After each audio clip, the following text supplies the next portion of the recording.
We're going to be talking about Bill Gates and his associates and his companies and his patents in a minute. But first, I've got an intro for you. It's mid-April in the year 2020, and it seems that the conspiracy theorists were right. There would come a day when we would see a one-world order, a one-world government, a global authority, a top-down control system that would divide the spoils of the entire planet amongst itself and use the people of the world in whatever fashion they pleased. Our first clue should have come when they began calling people human resources. Human resources. I can't even imagine that if aliens landed on Earth, that they would be so bold as to label people human resources. It's obvious when you really stop to think about it. And in this video, I hope to make you do just that. I want you to stop and think about things. For decades upon decades, the would-be overlords of this one-world order tricked us with their fancy suits, with their double speak and their smiling, glad-handing, and their soothing tone of voice, their understanding of human nature. They knew we want to trust, because we are, by and large, not devious. So we imagine that the people we elect, the people sitting in the seats of the United Nations, the heads of charitable foundations, faith leaders, scientists, journalists, we imagine that they have our best interests in mind. Haven't we assured ourselves over and over again that surely monstrous plans on a grand scale could never succeed because good people would speak out about them, good people would fight back against them? And in essence, we're right to believe that good people do fight back and do speak out. The trouble is the one-world planners anticipated that. Of course they did. And the first things they sought to control were psychiatry, so that they could label people crazy, and the news media, so that they could get the public to fight against the people who were fighting against the evil in the system. It's worked like a charm. And in some ways it is a charm. It's a magic spell. And I hope in this video to undo some of that magic spell. We will be taking off in 3 minutes. Mr. Chambers! Mr. Chambers! Don't get on that ship! The rest of the book, To Serve Man, it's a cookbook! It's a cookbook! That was one of the creepiest and most entertaining episodes of The Twilight Zone that I personally remember. And what I get out of it now, looking back on it from the lens of today, is that the plans of the aliens were hidden in plain sight. They gave them that book, To Serve Man. But the people needed a little time to figure out that there was double meanings going on there. To serve man, the humans thought, oh, they're serving us, they're being nice to us. But it really meant they were serving them, as in they were cooking them for their dinners. And in our society right now, that's going on an epic scale.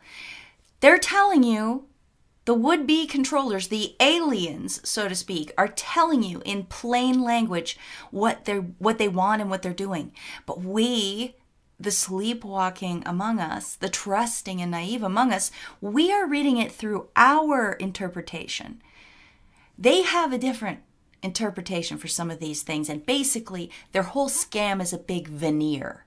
And there's two things going on here. There's the business side and there's the disguise that they wear, which is philanthropy or human rights or public health or all these code words that they have for their game. And their game basically is to colonize everything.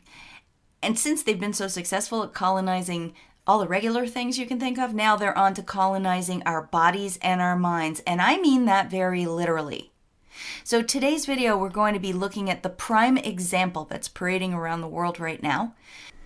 We're going to be looking at Bill Gates and his company Microsoft and his philanthropic venture, the Bill and Melinda Gates Foundation. All of these people and things come up when we look at Bill Gates because of his strategic investment in the World Health Organization. Did you know that Bill Gates is the second largest funder of the World Health Organization behind only the United States? And I suppose that because the United States has cut off funding to the World Health Organization, that means that now Bill and Melinda Gates are the largest funders of the World Health Organization. And the World Health Organization right now is co-sponsoring this concert, One World Together at Home. Since this concert, this mega public health fundraising concert, is co-sponsored by the World Health Organization, this means it's kind of a Bill Gates production, isn't it? So you're going to see as we go along the knitting together of all these stories. World Health, Global Citizen, and the concert was called One World. As I said, the conspiracy theorists were right all along. Someone on Twitter said the other day that because of this lockdown, we're all kind of living in a nightmare. All of us, that is, except one person, Bill Gates. Bill Gates is having all his dreams come true right now. And I think looking at the glee on his face when he talks about vaccines for the whole world, we can see that that's true. Bill Gates is also a good example because he is an extremely consequential person. And I'm not the only one who thinks so. Listen to this outtake. I don't think it's hyperbole to say that Bill Gates is singularly, I would argue, the most consequential individual of our generation. I mean that. Thank you. Business world, the philanthropy world, the civil society, and the general public all think of Bill Gates as this ultimate do-gooder. But that's only because he has this philanthropic shield to hide behind. In reality, his business is marching through the world and doing a great deal of damage. The reason I wanted to do this video is because of a patent, 2 patents actually, that came to light recently. This one, cryptocurrency system using body activity data, filed by Microsoft Technology. And this one, filed by AT&T, routing policies for biological hosts. We're going to get into those a little bit more in a second. And I want to bring your attention to this Guardian article to sort of set the stage. This is from January 2019. The goal is to automate us. Welcome to the age of surveillance capitalism. This is a book review of Shoshana Zuboff's book called The Age of Surveillance Capital. Surveillance capitalism, she writes, unilaterally claims human experience as free raw material for translation into behavioral data. Although some of these data are applied to service improvement, the rest are declared as a proprietary behavioral surplus fed into an advanced manufacturing process known as machine intelligence and fabricated into prediction products that anticipate what you will do now, soon, and later. Finally, these prediction products are traded in a new kind of marketplace that I call behavioral futures markets.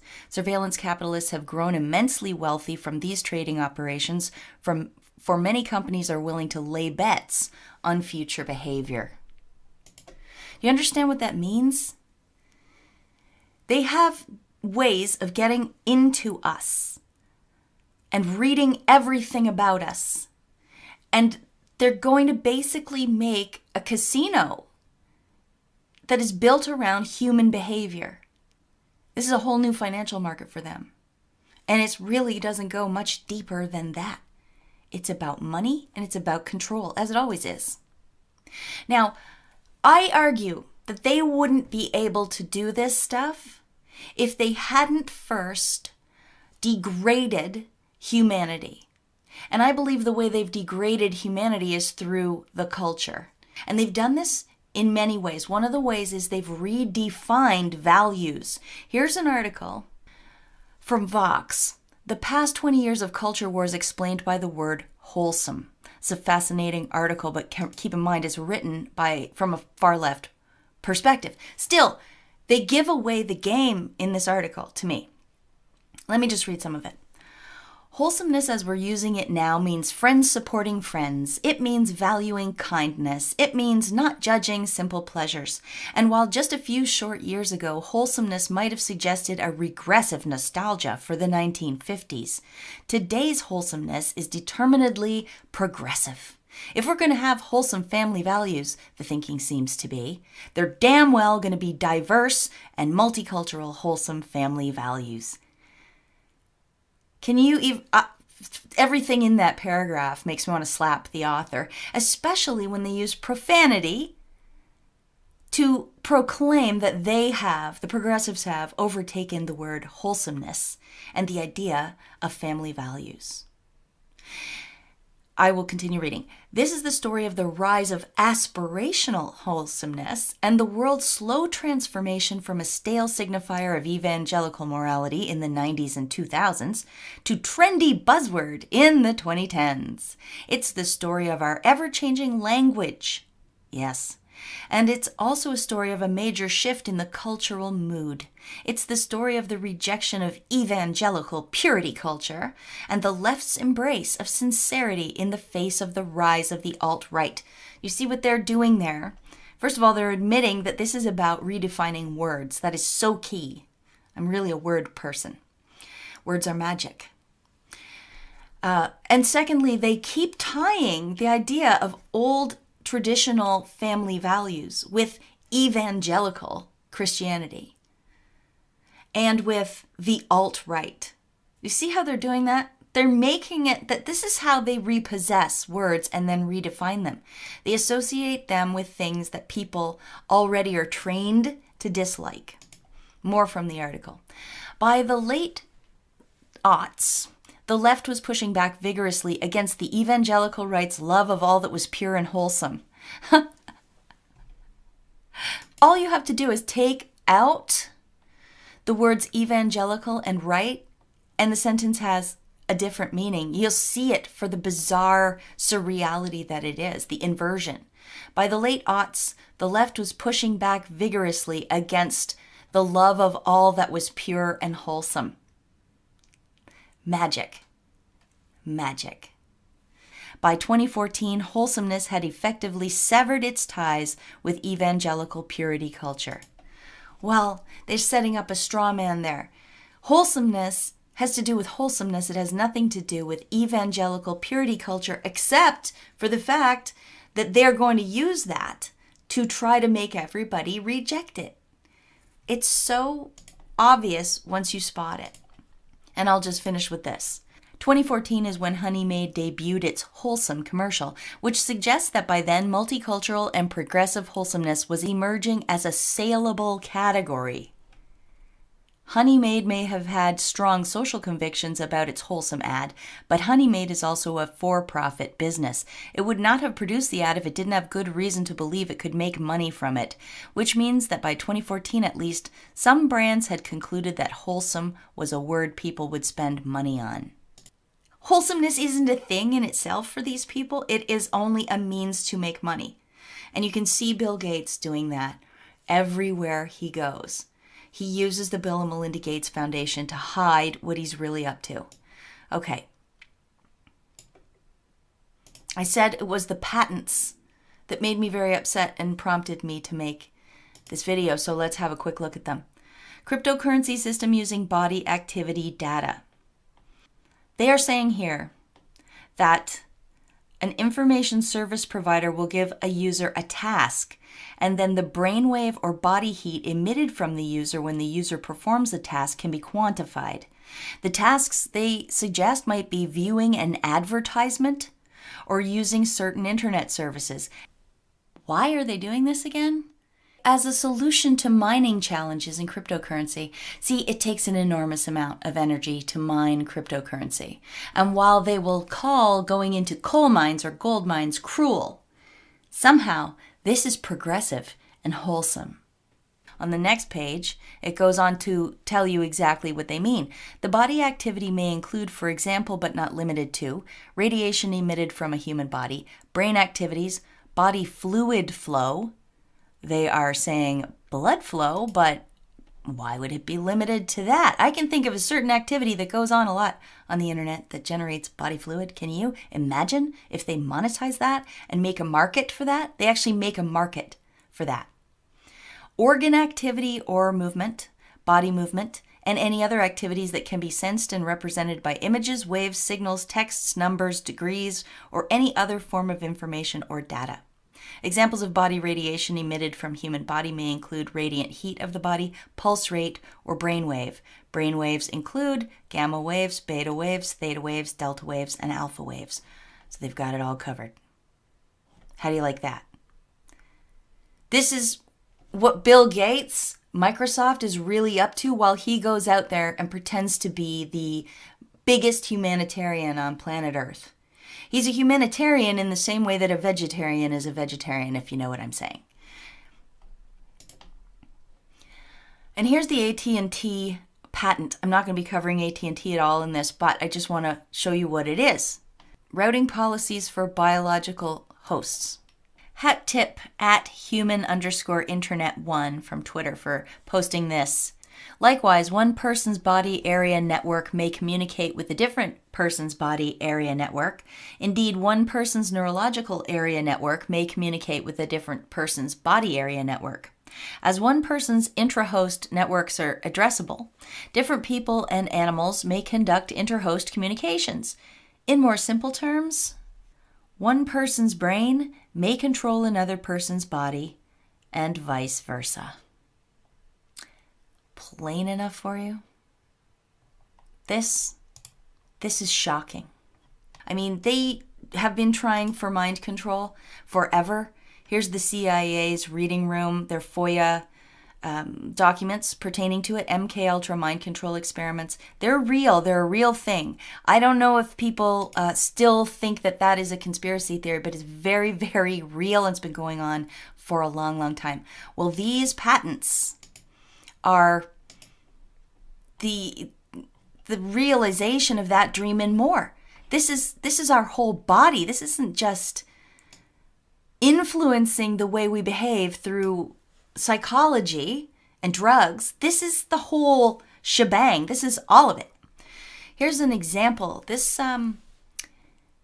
company called the Institute of Human Obsolescence, they're running this test right now using the body heat generated here by these people to mine Bitcoin, to mine cryptocurrency.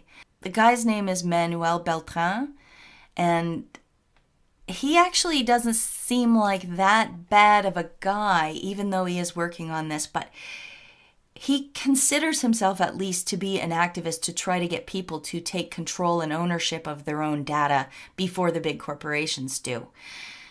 I don't like his solutions. I don't even really like that he's doing this experiment, because the results of this experiment are going to be used by these big corporations and organizations and human rights and philanthropic organizations for their studies and research. But he is out there trying in his own way to spread the word. Here's a 1-minute clip from him.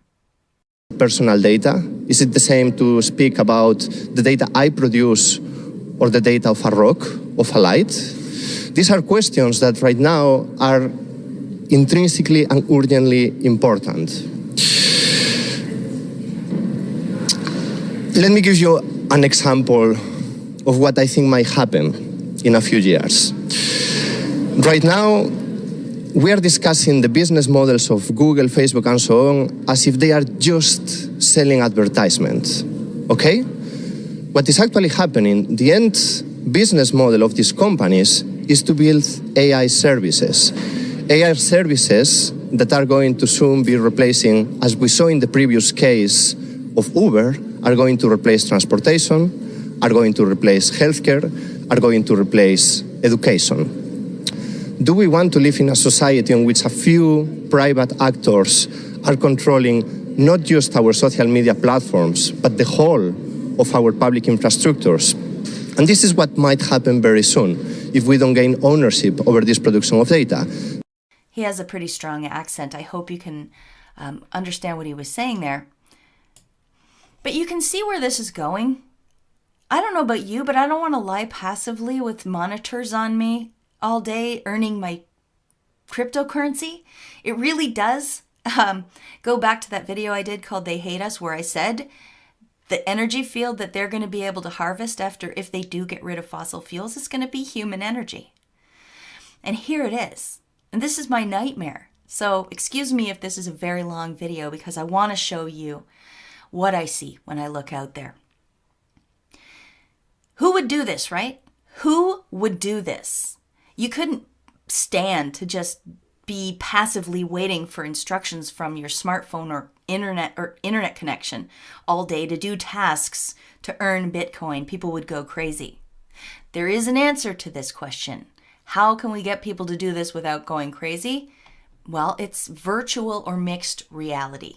And guess who actually on Good Friday released an ad for their new mixed reality goggles? Microsoft, of course. Here it is here. It was called The Life, and they used artist Marina Abramovich. They had people go into a room and put on these glasses, and then Marina Abramovich's ghost, more or less, like Obi-Wan Kenobi, showed up in the middle of the room, and they were shown watching it in amazement. Whoa, it looks just like she's there.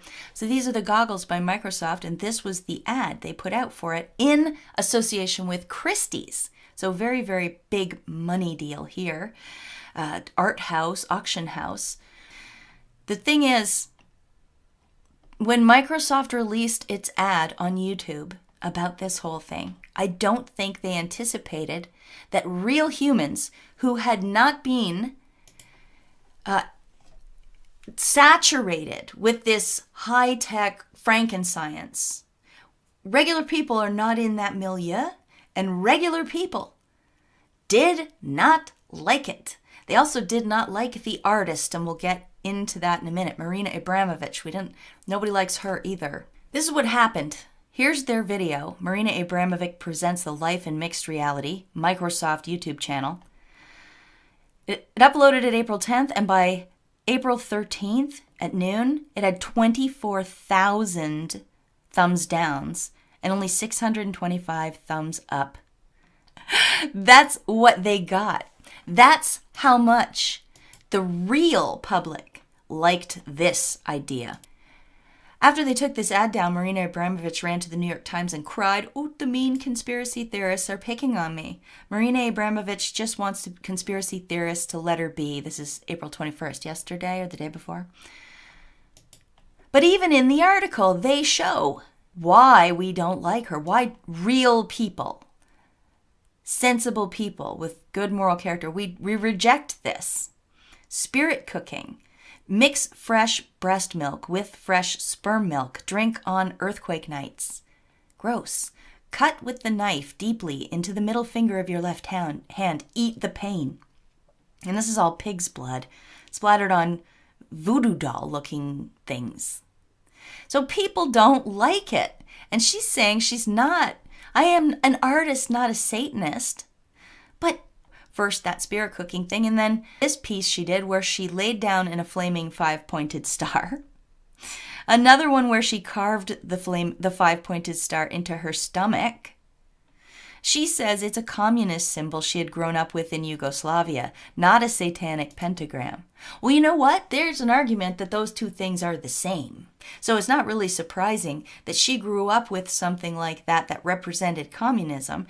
Because to me, all of this, Satanism, communism, it's all the same thing. It's the elimination of free will. They reduce you down to one gray rectangle. Would you like the gray rectangle or the gray rectangle? You have no choices in communism. And you have no choices in Satanism, though they would like you to believe you do. That's the grand trick. But we won't get into that today. And finally, from this New York Times piece, on the same day Microsoft released its video, a group of conspiracy-minded filmmakers uploaded a 78-minute film to YouTube called Out of Shadows, which resurfaced all the claims about Miss Abramovich. That's a good documentary, especially for normies, and you can't believe how mega viral the thing went. It's probably well past 10 million views now, and it only was uploaded on April 10th. But also it says here, Marina Abramovich took Lady Gaga under her wing and trained her as a protege sort of thing. It was a stunt more than anything. It was a Kickstarter campaign, and Marina Abramovich used Lady Gaga, I think, for publicity to raise money for herself. These people are always begging for money. Bill Gates is always begging for money. Abramovich is always begging for money. Lady Gaga is always helping people to beg for money. They have enough money. Don't give them any money. Don't you give those nasty people any money. All right? Now, we're going to get to Lady Gaga in a minute, and it's important to remember that she is basically being mentored by Marina Abramovich, who is pretty blatantly quite satanic. And here's some more. Here's some more stuff from Marina Abramovich. Here's some of her other dinners. This is not the Spirit Cooking dinner. Some people think that might be the same, but it isn't. This was when Lady Gaga was visiting her. Aren't these quite realistic looking? It's pretty gross. Here's out in the woods with a naked young black male covered in, I don't know, white paint or something like that. So yeah, I don't know. Do you want to go into a situation where your body fluids and brainwaves are being monitored and your only entertainment is a mixed reality world created by Bill Gates and this psycho? I don't. One more thing. Here's Abramovich with Jacob Rothschild. It's standing in front of a painting, by the way, called Satan Summoning His Legions. Isn't that perfect? And people give them the benefit of the doubt. They say, oh, that's just them being edgy, or that's just a classic painting. It doesn't have meaning. We resist taking these people at their word. We resist it for some reason. And that gets us into all sorts of trouble. So is that what Bill Gates was doing when he selected that woman whose entire art history is like that, filled with violence, sex, gore, filth, bones, death, decay, pain? Did Bill Gates know this when he selected her for his virtual reality world artist or not? How could he not know? How irresponsible is he if he didn't know? This is similar to when Dr. Fauci complimented Tedros Adhanom, even though Tedros was a former terrorist and all of the genocidal type things that he did in Ethiopia. Do these people really not know? Are we expected to believe that they don't know who they're dealing with? Another person Bill Gates made a mistake about was Jeffrey Epstein. Any people with a reputation spending time with him probably gave him an undeserved sense of, being back in the mainstream or not being a pariah. And so my doing that was a mistake. As I go about trying to raise money for global health, which, every extra $1,000 we raise for that cause saves one life. And so we are extremely resource limited. We can buy more bed nets, we can buy more vaccines. In that case, I made a mistaken judgment that I thought that those discussions would lead literally to billions of dollars going to global health. Turned out that was a bad judgment. That was a mirage. None of that money ever appeared. And I gave him some benefit by the association. So I made a doubly wrong mistake there. When you need billions of dollars, you sometimes have to deal with some people who might end up being sketchy. That's what I got from that. And it was a mistake, he said. And that was years ago. So is it a mistake? Again, the same mistake that he picked Marina Abramovich? Do you see what I'm saying? We need to expect more from people who call themselves philanthropists, etc. This picture with Rothschild is interesting because Rothschild and Rockefeller, not only are they both credited with creating the modern medical system, the allopathic medical system that we know today, and public health, where they horned in and decided all the poor people should be tested for ringworm and things like this. They've been doing this a very long time. Not only are they partnered in that, but recently in 2012, so a little while back, Rockefeller and Rothschild dynasties joined forces. 37% stake Rothschild bought in Rockefeller, his financial services firm. So they are joined at the hip. The reason that's interesting is because there was a study made, commissioned by Rockefeller Foundation in 2010, Scenarios for the Future of Technology and International Development. In case you haven't noticed, the whole world is held hostage right now by technology and international development organizations. Yeah, the World Health Organization falls under that category because they've used health as a wedge so often and in so many countries. This study had some scenario narratives, lockstep, a world of tighter top-down control, government control, and more authoritarian leadership with limited innovation and growing citizen pushback. And it says, in 2012, the pandemic that the world had been anticipating for years finally hit. And it goes on to describe what they foresee happening, and it's very eerily similar to what is happening now. Many alternative journalists and citizen journalists have covered this, so I won't go too much into it. But I just want to give you some of the technology aspects that they thought would happen. Intelligent electricity, water distribution, and transportation systems develop in urban areas. These smart cities, internet access is seen as a basic right. A malaria vaccine is developed and deployed broadly. Advances in low-cost, mind-controlled prosthetics, or it's not exactly the same, but doesn't it remind you of those 2 patents that I introduced at the beginning? Solar power, nanoparticles, and flexible and rapid mobile payment systems drive dynamic economic growth. It's just so much like what is happening now, and that was 2010, and that was Rockefeller, and Marina Abramovich and Rockefeller know each other, and Bill Gates hired Marina Abramovich to make his mixed reality glasses, which will be the things that get us through being used as human batteries and just being on call to respond to our devices, which will ask us to watch ads and things like this. What a bizarre economy they're trying to grow. I object. I do not like it. I want wholesomeness. I want a return to real wholesomeness. I do not want this. I do not want Marina Abramovich and Lady Gaga's idea of the new wholesome, edgy, multicultural, diverse. I mean, all kinds of different food sources, like people lying in vats of chocolate syrup or whatever this is, that you use a spoon and you eat right off their bodies. All right, that from Marina Abramovich was just some creepy performance art. However, this is real, lab-grown meat. And look who funds it. Of course, Bill Gates. In case you think this might be okay in some ways, here are some outtakes stitched together to show you how repulsive it is, even when they try their hardest to put a nice, wholesome spin on it. The process isn't as weird as you might think. Currently, the most successful method involves harvesting stem cells from cows. The tissue is made up of muscle and fat cells, which the scientists separate from one another. What we need are the muscles, which are then dissected and cultured. The muscle cells' tendency to contract frequently causes them to grow into a small strand of muscle tissue. The muscle tissue tubes are then layered together to form a hamburger shape.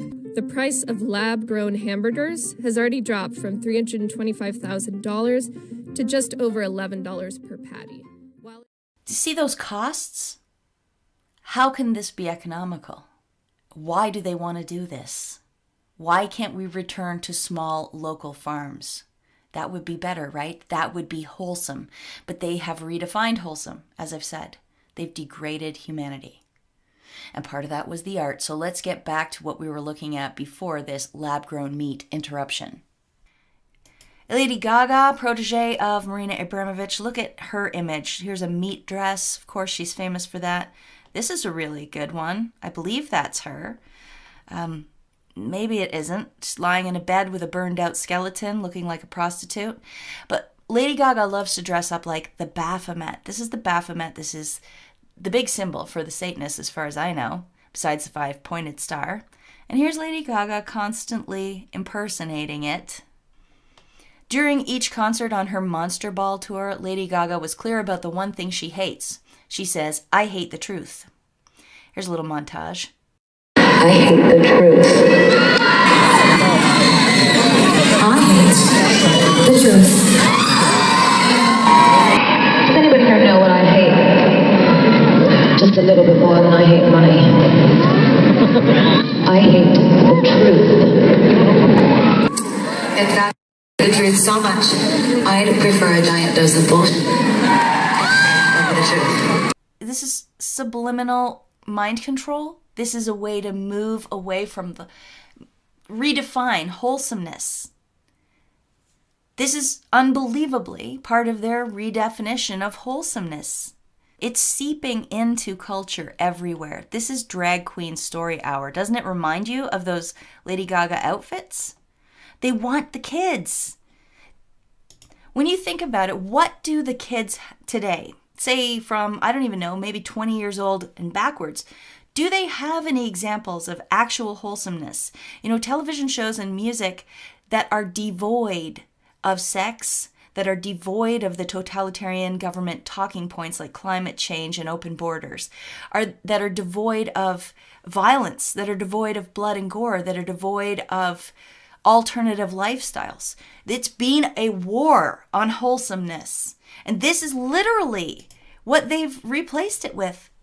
Can't you see what they're doing? They couldn't get us to this place where we were going to want to merge with machines, more or less, until they took away our identity. Until they made the world so nihilistic and dark that we would have very little resistance to the temptation to go into alternate reality. You can argue till you're blue in the face that this is just art and it doesn't really have that much of a cultural or social impact. You can say that all you want, but I disagree. I think this is having real world effects, and they're quite devastating. This type of Lady Gaga has unleashed this force. It's given it legitimacy, not her on her own, but her in tandem with the education system and the Hollywood system and the media complex and social justice warriors. This came part and parcel with what Lady Gaga does.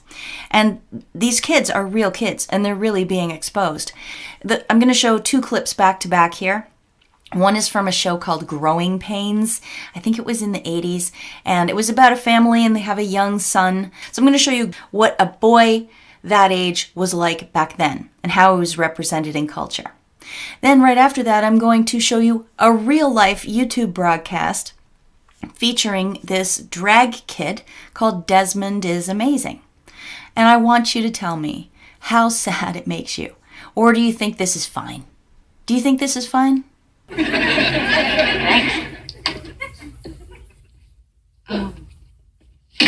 Would you like to have a seat?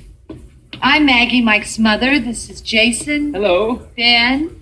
Carol. And you are... Lisa. I'm Mike's, friend. You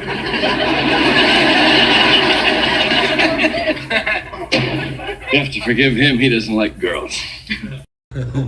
So, what happened? You were watching RuPaul's drag show one day and then she hypnotized you. Season 1, the first episode, I was like, oh, I love what they're doing. I want to be able to do it. Bella Noche, putting the P in LGBTP+. You should eat some food, little nibba. What has this world come to? It's come to a world where drag kids actually exist. And people do ketamine on a couch. Surely you can see the difference.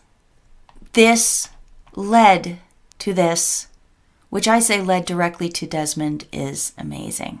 And that sad, sad state of affairs. There's all kinds of kids like him out there.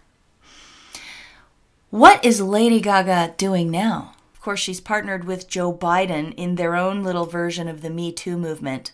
I forget what they called it. It's on us. They're gonna build a trauma center? Really? A trauma center for sexual assault survivors? That sounds like a bad idea. Here's Lady Gaga with some kids. Yes, I realize it's a photo shoot.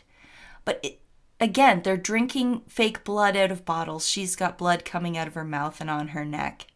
I just don't think it bodes well that this is what children are literally being raised on these days. Give me the Waltons. Give me Little House on the Prairie. Give me Eight is Enough. Give me... There were lots, and now they're all gone. And the reason that Lady Gaga is so significant is not just because she's a protege of Marina Abramovich. She's also joined at the hip for some reason with the World Health Organization now. Here she is promoting that concert I mentioned, the Global Citizen World Health Organization, One World Together at Home. World Health, Global Citizen, and the concert was called One World. As I said, the conspiracy theorists were right all along. And Bill and Melinda Gates were set to make an appearance. Here's Tedros tweeting at Lady Gaga just to confirm. Global Citizen I wanted to look into that. Who are they? Are they a grassroots group of hippies and back-to-the-earth folk? No. They are Johnson & Johnson, P&G, Cisco, Verizon, Delta, Citi, Coca-Cola, Forbes, Havas, New York City Parks, oddly. All these people, all these huge corporations are part of it. This is nothing more than 21st century marketing. This is how they do it now. Instead of regular commercials or pamphlets or phoning people or pop-up ads, this is what they do. You remember in the beginning we talked about that Honey Maid went for wholesomeness. They decided wholesomeness sells. But they're not really interested in wholesomeness. They're just interested in dollars. Same thing here. But they put on that veneer of wholesomeness in front of the camera. And it's just when you peel back the layers that you see how deep and dark and twisted it all is. Let's look at Oprah, for example.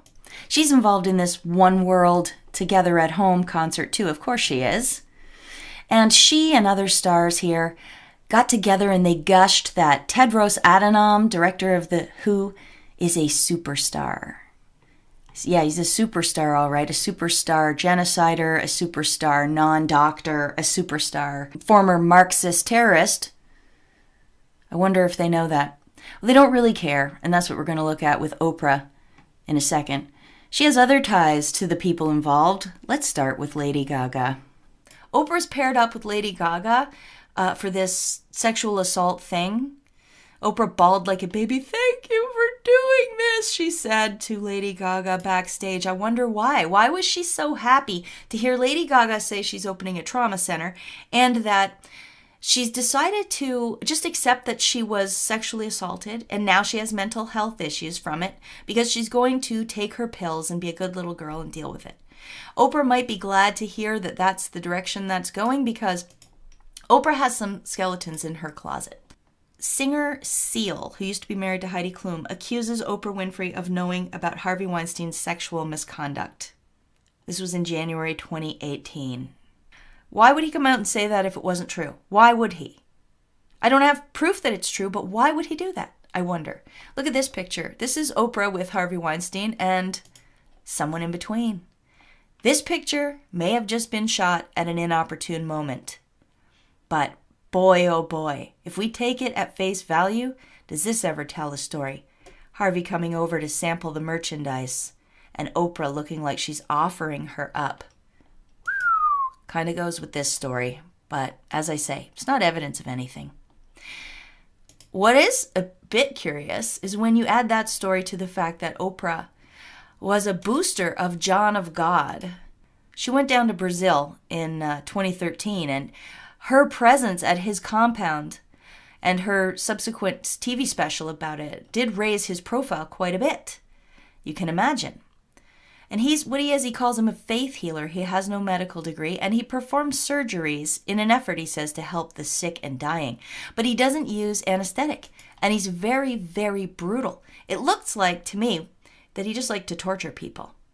But that's not all. John of God allegedly ran a child sex slave farm. John of God, faith healer, kept teenagers as sex slaves and sold their babies for up to 40,000 pounds before shipping them from Brazil to Europe. He's accused of abusing hundreds of women. And there's Oprah. Oprah with John of God. Wow. I don't know what to make of it. But you know, the funny thing is, Marina Abramovich also has a relationship with John of God. She went down there, spent some time at his compound, at his faith healing compound, to make this documentary, The Space in Between, in 2016. Here's a short clip. I came to Brazil to look for places of power. Parallel realities, incorporations, entities. Brazil is so full of this kind of stuff. I'm experiencing so many different emotions. There's so much pain. And it's so painful.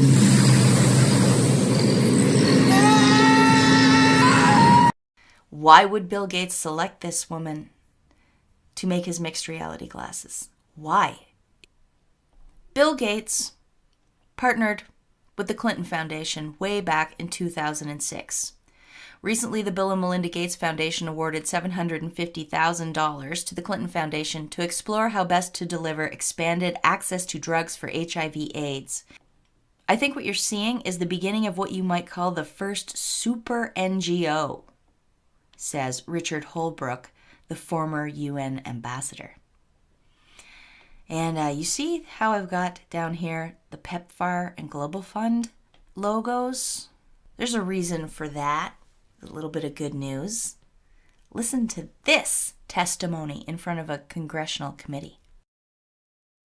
Additionally, we did a review of all their foreign offices, and we drew a spread map, a spreadsheet, comparing the Clinton Foundation with the Global Fund and PEPFAR. The results were stark. I pray, by the grace of God, that these two men can help bring down that shady, shady circle of fraud, which includes Bill Gates, as I just showed you.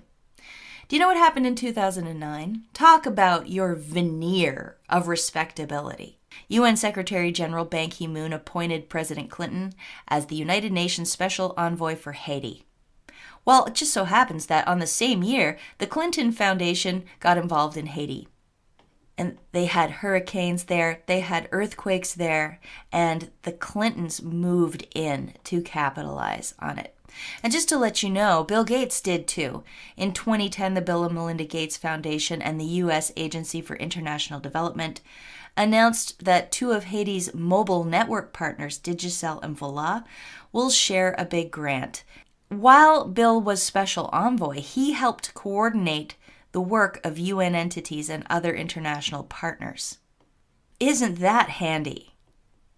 This whole episode of the Clintons in Haiti needs to be exposed.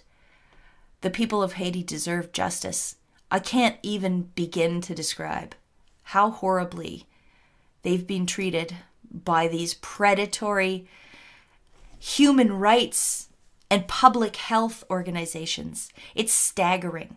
I will show you a few things here. The Clintons, Laura Silsby, Haiti, Amber Alerts, and human trafficking. Contrary to media reports, the crowdsourced investigation labeled by some as Pizzagate did not begin with internet sleuths digging through the WikiLeaks Podesta releases, looking for pizza parlors and encoded language discussing human trafficking. It began with the shocking discovery that Hillary and Bill Clinton provided assistance to convicted child trafficker Laura Silsby, resulting in a reduced sentence for child trafficking. Laura Silsby was working for an organization called, I think, New Life Ministries or something like this.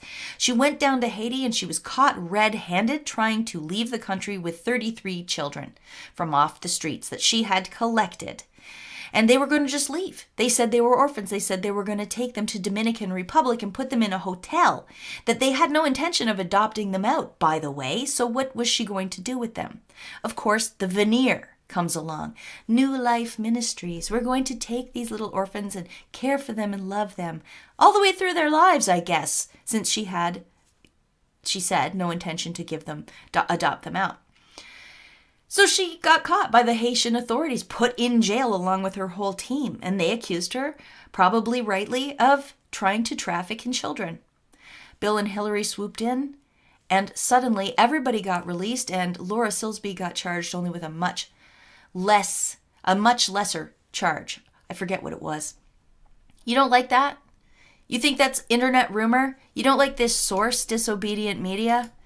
Or DC Dirty Laundry and Disobedient Media? You don't like it? Well, here's a write-up about it from the Harvard Human Rights Journal by Shani M. King. Owning Laura Silsby's Shame, How the Haitian Child Trafficking Scheme Embodies the Western Disregard for the Integrity of Poor Families.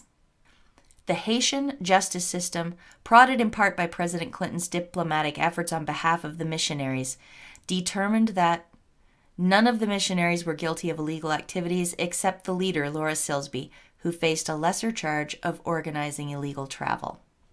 And there you have it. And that's not all. Remember that Bill Clinton had been named the UN Special Envoy to Haiti during that time.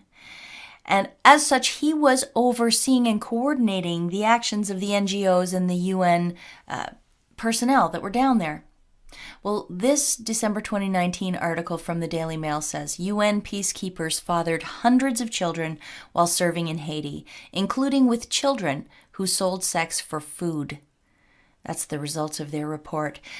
Some other highlights from this article are: the problem of UN workers fathering children during the political upheaval in the wake of the 2010 earthquake became so bad, locals even had a nickname for it. After the devastating earthquake, Nepalese soldiers inadvertently introduced a cholera outbreak that claimed 10,000 lives. Yeah, we'll see if that ends up being inadvertent, because I couldn't find it for you. But there are pictures from Haiti of UN Red Cross trucks backed up to the river, dumping something out. I don't know what that might be, but there are pictures out there of that. This was followed by 114 Sri Lankan troops who were sent home following allegations of child abuse. And the UN people are not the only ones. Oxfam is accused of the same thing in that region and others. Champions of human rights. That's the veneer. This is the reality. Yet again. So did Bill Gates make another error in judgment when he worked with the Clintons? Here's a part about him meeting with Jeffrey Epstein despite Jeffrey Epstein's past.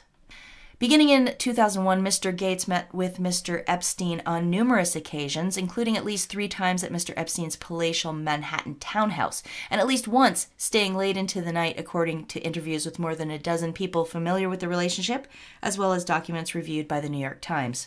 Bill Gates said about Epstein, "His lifestyle is very different and kind of intriguing, although it would not work for me."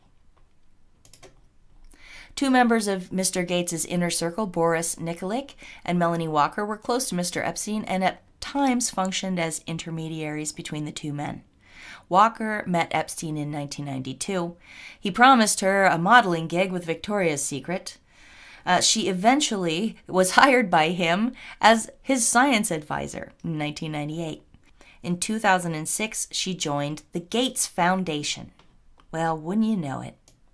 So Epstein got in there anyway. What is Ms. Walker doing now, I wonder? She works at the Rockefeller Foundation. Outstanding! Outstanding! That helps my thesis a lot.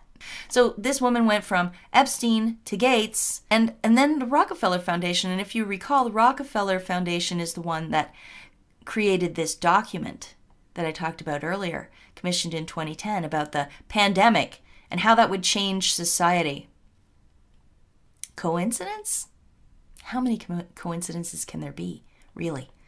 Boris Nikolic, who is the other person mentioned in this New York Times story, surprise, Epstein named him as executor of his estate after he didn't kill himself.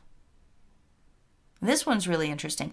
Lawyers for Jeffrey Epstein once said he helped conceive the Clinton Global Initiative. Mr. Epstein was part of the original group that conceived the Clinton Global Initiative, which is described as a project bringing together a community of global leaders to devise and implement innovative solutions to some of the world's most pressing challenges. Lawyers Alan Dershowitz and Gerald Lefcourt wrote in the letter. Interesting. So that's Alan Dershowitz. Would he lie about that? Maybe. I don't know. But again, you see the tangled knot of these same personalities. This part's true, though. It's been backed up by many sources. The letter also touted Epstein's alleged relationship with former President Bill Clinton, which they forged during a month-long trip to Africa in 2002. And I think it had something to do with AIDS, when you know it. And that leads you back to PEPFAR, and that leads you back to this super NGO that was brewing between the Clinton Global Initiative and the Bill and Melinda Gates Foundation back in 2006, was it? All right, I think this is the last chunk. We're going to talk about Marina Abramovich's relationship to the Podestas, because the Podestas were so influential in Hillary Clinton's life, and Bill Clinton's as well. So the first thing, WikiLeaks put out this dump of Hillary Clinton emails, and these were the Podesta emails. Here's Marina Abramovich writing to Tony Podesta in June 2015, and she says, "I'm so looking forward to the spirit cooking dinner at my place. Do you think you will be able to let me know if your brother is joining?" His brother is John Podesta. I don't have his picture here for some reason, but John Podesta was Bill Clinton's chief of staff. Tony Podesta and John Podesta both worked as promoters of Hillary Clinton on her campaign. Tony Podesta has a horrible art collection, which I don't have here for you, but it features what look like dead children arranged in swamps and arranged in the bottom of the pool in shallow water, kids with their hands tied, and a giant statue. You can see the foot of it in this picture here. It's a sculpture that's hanging from the ceiling. It's a full human body without a head, and its back is arched into a grotesque position. Look at him, smiling. He's so proud of it. Yeah, it's so fun to be a depraved lunatic. Hey, Tony? It also says in this article that Tony regularly opens his house to casual pizza parties co-hosted by his friend James Alefantis, the owner of Comet Ping Pong. Well, see, James Alefantis isn't just a restaurateur. Somehow he's one of the 50 most powerful people in Washington, according to GQ magazine in 2012. How could that be? Washington, D.C. You realize the city we're talking about here. And a restaurateur is one of the 50 most powerful people there? The only thing I can think is that he offers the elite something they can't get anywhere else. And it probably isn't pizza. Let's face it. Be real. Open your eyes. So yeah, here's one of those pizza parties with Tony Podesta and James Alefantis. Here's the sign from his restaurant posted on his Instagram. Here's an interior shot of Comet Ping Pong. You can see there's lots of kids involved. This is a strange, disturbing artwork on the wall. Disembodied heads, people with antlers. It's spooky. Nothing too graphic, though. Yet. Would you call this pretty graphic? It says all ages. It's an all-ages show at Comet Ping Pong. September 15th, 2016. This was another one of their star bands. They had the sex stains, but they also have heavy breathing. Look at the imagery that's involved with heavy breathing. A child cutting his wrist. It's truly disturbing. Here's a picture of it. Majestic ape. That's what it looks like, and it uses one of those voice distortion, scary distortion voice. Yeah, great. All ages. All ages. Come on in. Here's Jimmy Comet's Instagram. He calls this baby a hotard. Why would you do that to a little innocent baby? Just a joke? This word is a combination of whore and retard. Why would you do that? Here's another Instagram post. Here's another one referencing what goes on at the restaurant. There's a lot more to cover about Comet and this band and how society excused their behavior. I go over that in this video here if you want to learn more about it. And a lot of other people have covered it as well. I just can't, it's just too sick. I don't want to deal with it. And this video is long enough already. I just want you to see that and know how twisted it is and then figure this one out. When people started speaking out against Comet Ping Pong and the things that it did there with kids as witnesses, and they got the community to rally around human rights organizations, NGOs, charities, progressives, they rallied around, we stand with Comet.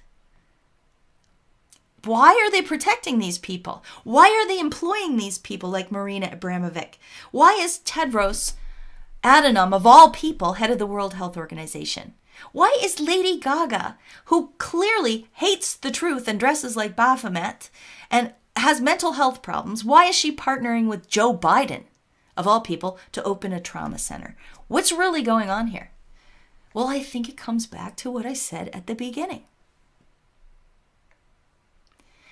They're not doing what you think they're doing.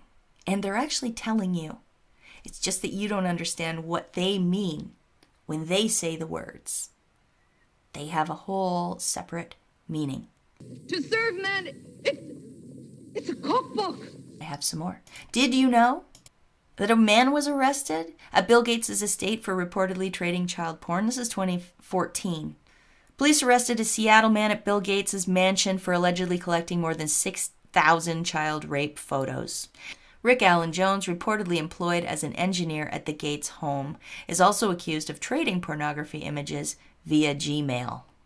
I wonder if that whole experience is what prompted Bill Gates to do this in 2020. Microsoft shares new technique to address online grooming of children for sexual purposes. I did not write that headline. They wrote that headline. That can be read two ways. Microsoft shares new technique to address online grooming of children for sexual purposes. It's a cookbook. Interesting. They call it Project Artemis, developed in collaboration with the Meet Group, which is actually a dating app, I believe, and some other companies. It doesn't matter. It doesn't matter.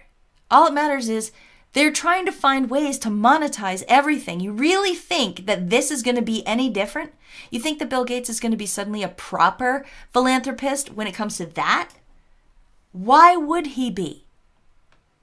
Why would that one go any better than his vaccine programs have gone? Which, if you listen to some people, hey, it's been great.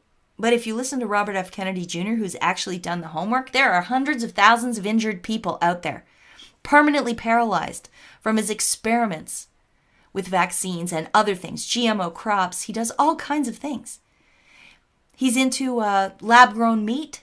He's very excited about that. He's into nuclear power. He's into charter schools. And obviously harvesting our bodies like batteries, as we already talked about earlier. These are the people behind these invasive body cryptocurrency harvesting patents. Do you trust them? Do you trust what I'm telling you right now? Are you beginning to see that this is them building a nightmare world? It really reminds me of this scene from The Matrix. The human body generates more bioelectricity than a 120-volt battery and over 25,000 BTUs of body heat.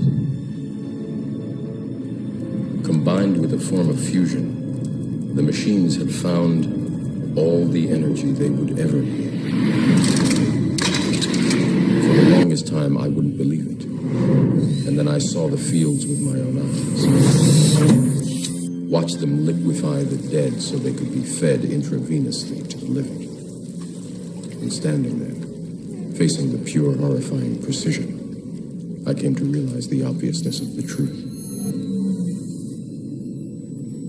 What is the Matrix? Control.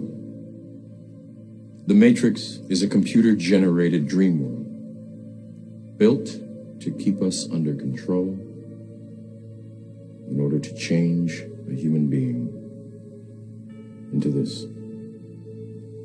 No. I don't believe it. It's not possible. I didn't say it would be easy, Neo. I just said it would be the truth. Stop. I hate the truth. I'd prefer a giant dose of bullshit over the truth. Let me out! Let me out! I want out! I want out too.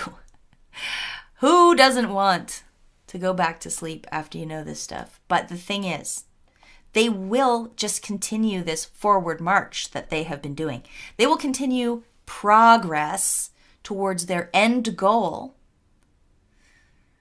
of turning us basically into batteries I showed you.